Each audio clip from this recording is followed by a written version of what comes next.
Hi ladies and gentlemen, this is Ms. Skokin, and in this section we're going to learn what to do when our bivariate data does not have a linear relationship. By the end of this section, we're going to know how to achieve linearity, how to transform our data, either the X or the Y or both data, so that we are able to use our linear procedures. We want to linearize our data, and we're going to be using power functions and exponential functions and the inverses of those, which are roots for the power functions and logarithms for the exponential functions. Assess which type of transformation is the best fit for our curved data, linearize it, and then use our linear procedures to be able to analyze and make predictions with our prediction line. When we go into a pizza parlor, we order a pizza based on its diameter, 10 inches or 12 inches or 14 inches. But how much we would really get to eat depends on the area of the pizza.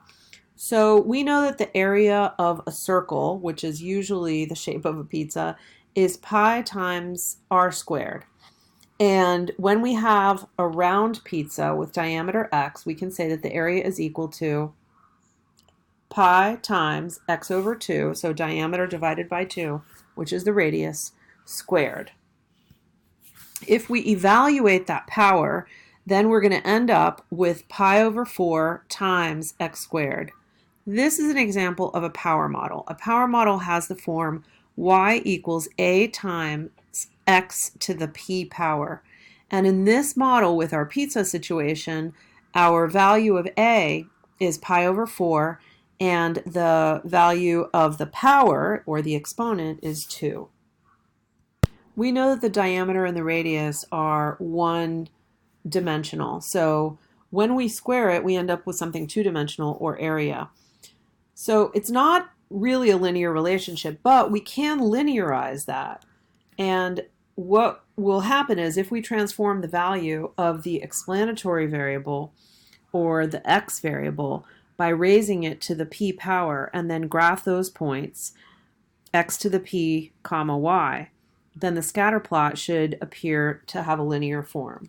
Let's take a look at another example. So imagine that you've been put in charge of organizing a fishing tournament in which prizes will be given for the heaviest Atlantic Ocean rockfish caught. You know that many of the fish caught during the tournament will be measured and released.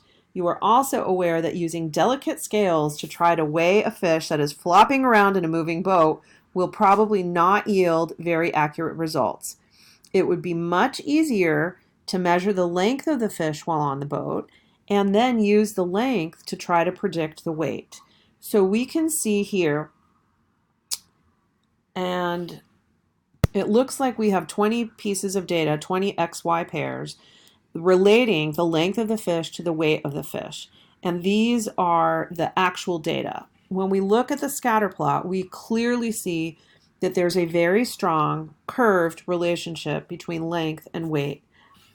Length can really be thought of as a one-dimensional measurement, and volume, because it is mass or weight, all of those we can think of as a three-dimensional, because it's going to take not just the length but the width and the height of the object that will determine how much volume, how much mass, or how much weight it's going to have.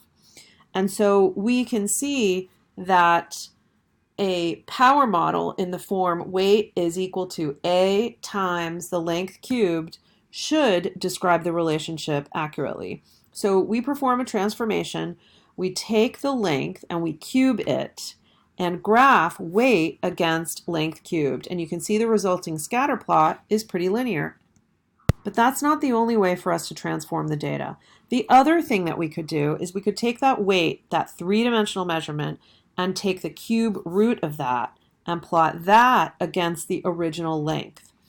So that scatter plot also looks pretty linear. So we now have two different possibilities of how we can linearize the data. We can erase one of our, either explanatory or response, one of our variables to a power, like in number 1, and we graph x to the p comma y and see if we have a linear relationship, or we can take a root of whichever variable seems to be the one that is a higher power than the other. And that's the example that we see in number 2, where we have x comma the pth root of y. If we have a power model, for us to be able to get linearity from it, what we're going to do is take, and you can see that a power model y equals a times x to the p power. We're going to take the logarithm of both sides. When we do that, our left-hand side is going to be log of y, and our right-hand side, using our power rules, is going to end up being log of a plus p times the log of x. And you can see that this actually reminds us, it actually does look linear, the way that we put together our prediction line, with log of a being the y-intercept and p being the slope. Notice that what we've got here is we have taken the log of both sides and the input that we have to the function x. We're going to take the log of that, we're going to plug it in, and take the log of it, and then use the slope and the y-intercept to come up with the log of y, not y, the log of y. And of course, that's the predicted value. It is noteworthy that the original power in the power model becomes the slope of the line that connects the linear relationship, the linearized version of our log x to log y. The power model describes the relationship between the two variables. A scatter plot of the logarithm of the x versus logarithm of the y should give us a linear pattern. So then we can use our least squares regression procedures to the transform data, make predictions, evaluate the strength of the pattern, and all the other things that we learn to do with our linear procedures. Let's take a look at another example. On July 31st, 2005, a team of astronomers announced that they had discovered what appeared to be a new planet in our solar system. They had first observed this object almost 2 years earlier using a telescope at Caltech's Palomar Observatory in California. Originally named UB313, the potential planet is bigger than Pluto and has an average distance of about 9.5 billion miles from the Sun. For reference, Earth is about 93 million miles from the Sun. Could this new astronomical body, now called Eris, be a new planet? At the time of discovery, there were 9 known planets in our solar system. Here's a look at the scatter plot that plots the period of one revolution of the planets to the distance from the Sun. And you can see not only the scatter plot, but you can see the raw data given as well for the 9 planets.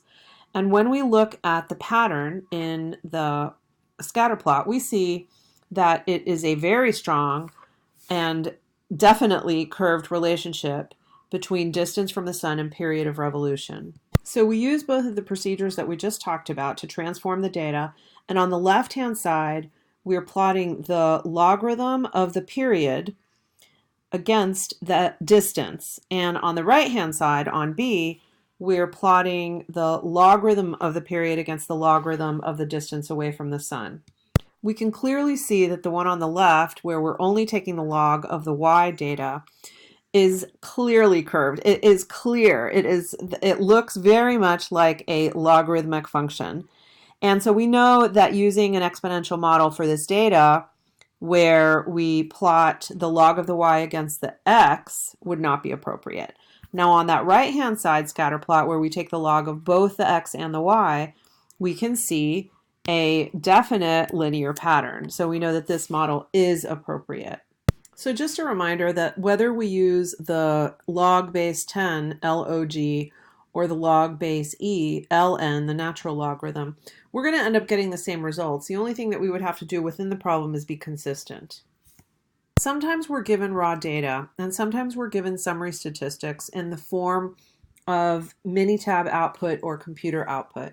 We can see here that we're given Minitab output from a linear regression analysis on the transformed data that we were just looking at. What we want to do is write down, using the information in the summary statistics, we want to write down the equation of the least squares regression line. And remember, we're going to use the appropriate format and make sure that we define the variables. Also, we can see a look at the scatter plot, that linear log versus log scatter plot. Now, if you look in that coefficient column, you see the first row says constant. So that constant is our y-intercept. We know that the y-intercept is always a constant.